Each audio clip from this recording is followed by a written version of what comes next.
Hai teman-teman, setiap hari kita menghirup dan mengembuskan napas tanpa henti. Tahukah kalian apa yang terjadi di dalam tubuh kita setiap kali kita bernapas? Mari kita telusuri bersama perjalanan udara di dalam sistem pernapasan manusia. Pernapasan atau respirasi adalah urutan peristiwa yang menyebabkan pertukaran oksigen dan karbon dioksida antara lingkungan luar dengan sel-sel tubuh. Proses pernafasan dimulai saat kita menghirup udara melalui hidung dan mulut. Di dalam hidung, udara akan disaring, dilembabkan, dan dihangatkan sebelum masuk ke tubuh.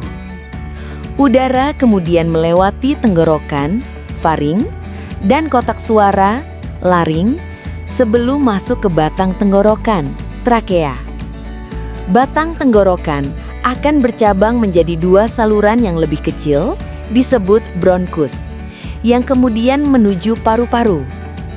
Di dalam paru-paru, bronkus terus bercabang lagi menjadi saluran-saluran yang semakin kecil yang disebut bronkiolus dan berakhir pada kantung-kantung udara kecil bernama alveolus.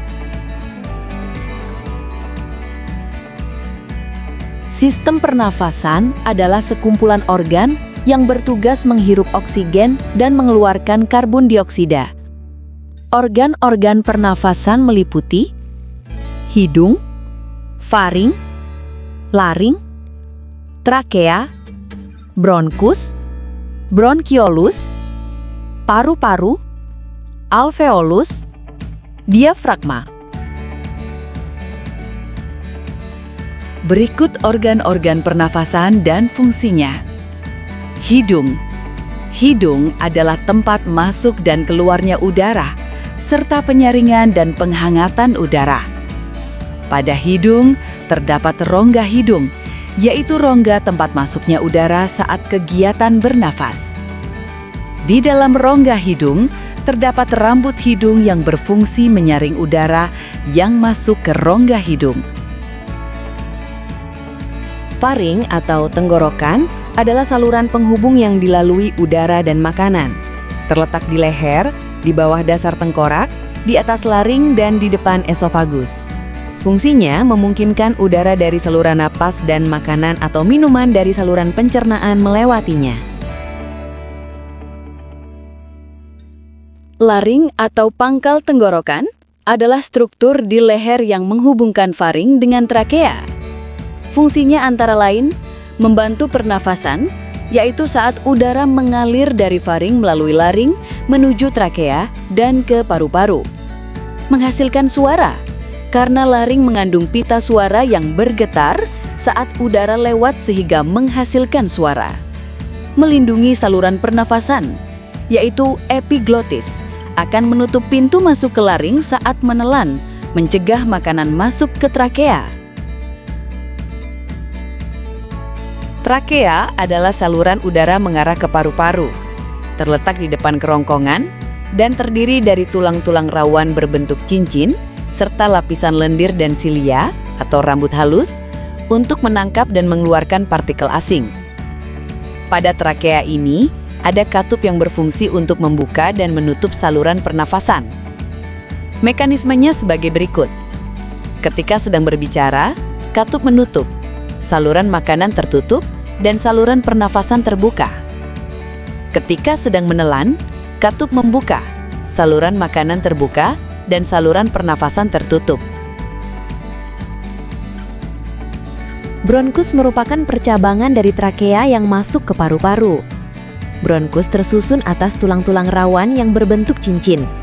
Bronkus terdiri dari dua cabang, yang di masing-masing cabang menyambung ke paru-paru kanan dan paru-paru kiri. Bronkus berfungsi sebagai jalur utama bagi udara yang masuk dan keluar dari paru-paru, memastikan udara sampai ke kantong udara kecil alveolus. Bronkus dilapisi oleh selaput lendir dan sel bersilia atau berambut yang dapat menjebak bakteri dan partikel asing lalu mengeluarkannya dari saluran pernafasan. Bronkiolus merupakan percabangan bronkus yang terdapat dalam paru-paru. Bronkiolus adalah bagian dari sistem pernapasan bagian bawah yang lebih kecil dan semakin mengecil saat mendekati alveoli. Bronkiolus berfungsi mengalirkan udara ke alveoli, tempat terjadinya pertukaran gas antara oksigen dan karbon dioksida. Jumlah percabangan pada bronkiolus sesuai dengan jumlah lobus atau gelambir pada paru-paru. Pembagiannya adalah, pada paru-paru sebelah kanan terdapat 3 lobus, dan paru-paru sebelah kiri terdapat 2 lobus. Paru-paru adalah organ pernapasan utama dalam tubuh manusia yang berperan penting dalam proses pertukaran gas. Fungsi utamanya adalah menyerap oksigen dari udara yang dihirup untuk didistribusikan ke seluruh tubuh dan mengeluarkan karbon dioksida atau limbah gas dari darah saat mengembuskan napas. Paru-paru terletak di dalam rongga dada dan terdiri dari 3 gelambir pada paru-paru kanan dan 2 gelambir pada paru-paru kiri. Di dalam paru-paru terjadi pertukaran udara yang mengandung karbon dioksida dengan udara yang mengandung oksigen. Pertukaran udara ini terjadi dalam gelembung paru-paru atau alveolus. Alveolus adalah kantong udara kecil tempat pertukaran oksigen dan karbon dioksida terjadi. Lokasinya terletak di ujung bronkus dan berjumlah sekitar 480 juta kantung. Alveolus berfungsi sebagai tempat utama pertukaran gas antara oksigen dan karbon dioksida antara udara dan darah. Ketika sampai di alveolus, oksigen akan dialirkan ke seluruh tubuh melalui darah dan karbon dioksida akan keluar melalui napas yang dihembuskan. Oksigen menyebar melalui alveolus dan kapiler ke dalam darah, sedangkan karbon dioksida akan naik ke bronkus kemudian keluar dari hidung atau mulut. Diafragma adalah otot utama pernapasan berbentuk kubah yang terletak di bawah paru-paru, memisahkan rongga dada dari perut. Otot ini berkontraksi dan mendatar saat menarik nafas untuk menarik udara ke dalam paru-paru, lalu mengendur dan bergerak naik saat mengembuskan nafas untuk mengeluarkan udara. Fungsi diafragma dalam pernapasan adalah inspirasi, yaitu saat menarik napas, diafragma berkontraksi dan bergerak ke bawah, membuat paru-paru mengembang dan mengisi udara. Ekspirasi, yaitu saat menghembuskan napas, diafragma mengendur dan kembali ke posisi atasnya, membantu paru-paru mengempis untuk mengeluarkan udara. Bernapas adalah proses menghirup oksigen dan mengeluarkan karbon dioksida dari tubuh melalui paru-paru dan sistem pernapasan. Proses ini membawa oksigen ke dalam tubuh disebut inspirasi atau menarik napas, dan mengeluarkan karbon dioksida yang disebut ekspirasi atau menghembuskan napas. Pertukaran oksigen dan karbon dioksida ini disebut respirasi. Proses menarik napas, saat kita menarik napas, diafragma bergerak ke bawah menuju perut dan otot-otot tulang rusuk menarik tulang rusuk ke atas dan keluar. Hal ini membuat rongga dada membesar dan menarik udara melalui hidung atau mulut ke paru-paru. Proses menghembuskan napas. Saat menghembuskan napas, diafragma bergerak ke atas dan otot-otot dinding dada rileks atau dalam keadaan santai, menyebabkan rongga dada mengecil dan mendorong udara keluar dari sistem pernapasan melalui hidung atau mulut. Setiap kali menghirup udara, udara mengisi sebagian besar alveoli. Oksigen bergerak dari alveoli ke darah melalui kapiler yang melapisi dinding alveoli. Setelah berada di aliran darah, oksigen diserap oleh hemoglobin dalam sel darah merah. Darah yang kaya oksigen ini kemudian mengalir kembali ke jantung yang memompanya melalui arteri ke jaringan yang membutuhkan oksigen di seluruh tubuh. Di dalam kapiler-kapiler kecil jaringan tubuh, oksigen dilepaskan dari hemoglobin dan bergerak ke dalam sel. Karbon dioksida yang dihasilkan oleh sel saat mereka bekerja bergerak keluar dari sel ke dalam kapiler.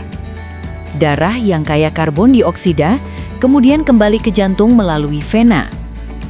Dari jantung, darah ini dipompa ke paru-paru dan karbon dioksida masuk ke alveoli untuk dihembuskan keluar tubuh melalui hidung dan mulut. Gangguan sistem pernafasan meliputi influenza, asma, bronkitis, pneumonia, tuberkulosis, dan laringitis. Gangguan ini disebabkan oleh infeksi virus, bakteri, peradangan, atau alergi. Gejalanya bisa bervariasi, seperti batuk, demam, sesak napas, pilek, dan sakit kepala. Selain itu, terdapat penyakit yang menyerang sistem pernafasan yang disebabkan rokok melalui kebiasaan merokok atau perokok aktif, seperti bronkitis, aterosklerosis, kanker paru-paru, emfisema, dan resiko bagi perokok pasif. Influenza atau flu adalah penyakit pernapasan akut yang disebabkan oleh virus influenza yang menyerang hidung, tenggorokan, dan paru-paru. Ditandai dengan gejala seperti demam, sakit kepala, batuk, nyeri otot, dan kelelahan. Penyakit ini sangat menular melalui droplet udara saat batuk atau bersin, dan dapat dicegah dengan vaksinasi tahunan, menjaga kebersihan tangan, serta menghindari kontak dekat dengan penderita. Pengobatan umum meliputi istirahat, minum banyak cairan, dan minum obat pereda nyeri, sementara obat antivirus dapat digunakan untuk kasus yang lebih berat. Influenza dapat menyebabkan komplikasi serius, terutama pada kelompok berisiko, sehingga pencegahan serta penanganan dini sangat penting.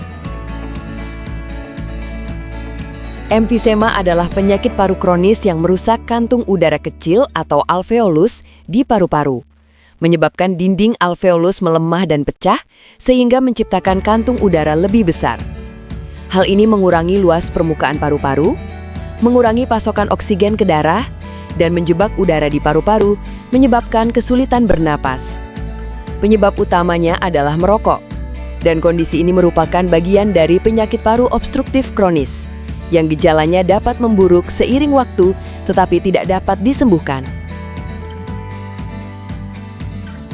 Aterosklerosis adalah kondisi penyempitan dan pengerasan arteri akibat penumpukan plak kolesterol di dinding pembuluh darah, yang menghambat aliran darah dan dapat menyebabkan penyakit jantung, stroke, atau penyakit pembuluh darah perifer.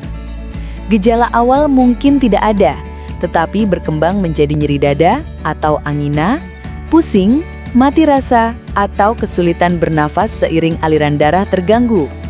Pencegahan melibatkan gaya hidup sehat seperti diet seimbang, olahraga rutin, berhenti merokok, menjaga berat badan ideal, dan mengelola stres. Laringitis adalah peradangan pada laring, kotak suara, yang menyebabkan pembengkakan pada pita suara, sehingga suara menjadi serak atau parau. Kondisi ini bisa akut, jangka pendek, sering karena infeksi, atau kronis, jangka panjang, karena alergi, asam lambung, atau iritasi asap rokok. Gejala umum termasuk suara serak, batuk, dan sakit tenggorokan. Laringitis seringkali sembuh sendiri, namun jika gejalanya bertahan lebih dari 2 minggu atau disertai kesulitan bernafas, Anda harus segera memeriksakan diri ke dokter. Tuberkulosis TBC adalah penyakit menular serius yang disebabkan oleh bakteri Mycobacterium tuberculosis. Umumnya menyerang paru-paru, namun bisa juga menyerang organ lain seperti tulang dan otak. TBC menyebar melalui droplet udara saat penderita batuk atau bersin dan dapat disembuhkan dengan menjalani pengobatan sesuai petunjuk dokter sampai tuntas. TBC disebabkan oleh bakteri Mycobacterium tuberculosis. Bakteri menyebar melalui percikan atau droplet dari saluran nafas penderita saat batuk, bersin, atau berbicara. Pneumonia adalah infeksi pada salah satu atau kedua paru-paru yang menyebabkan kantung udara atau alveoli terisi cairan atau nanah, sehingga mengganggu fungsi paru-paru untuk menyerap oksigen. Infeksi ini dapat disebabkan oleh bakteri, virus, atau jamur, dan gejalanya bervariasi dari ringan hingga berat, termasuk demam, batuk, nyeri dada, dan sesak napas. Bronkitis adalah peradangan pada bronkus, yaitu saluran udara yang membawa udara dari tenggorokan ke paru-paru. Kondisi ini menyebabkan saluran udara membengkak dan memproduksi lebih banyak lendir, sehingga Penderita mengalami gejala batuk berdahak, sesak napas, nyeri dada, dan terkadang demam. Bronkitis dibedakan menjadi bronkitis akut yang bersifat jangka pendek atau sering karena virus, dan bronkitis kronis yang bersifat jangka panjang dan sering terkait paparan asap rokok. Asma adalah penyakit saluran pernapasan kronis yang ditandai dengan peradangan dan penyempitan saluran napas, sehingga menyebabkan sesak napas, batuk, dan mengi atau napas berbunyi.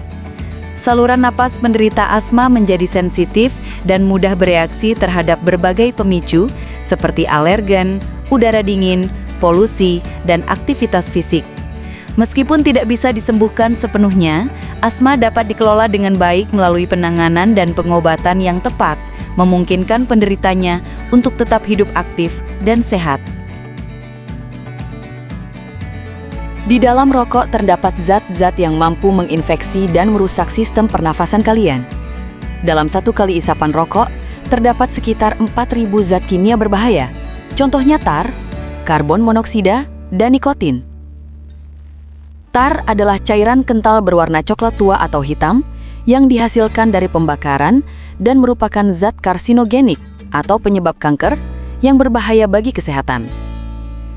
Nikotin adalah senyawa kimia alkaloid adiktif yang ditemukan secara alami pada tanaman tembakau dan merupakan zat stimulan yang sangat berbahaya dan menyebabkan kecanduan pada produk-produk tembakau seperti rokok, cerutu, dan rokok elektrik.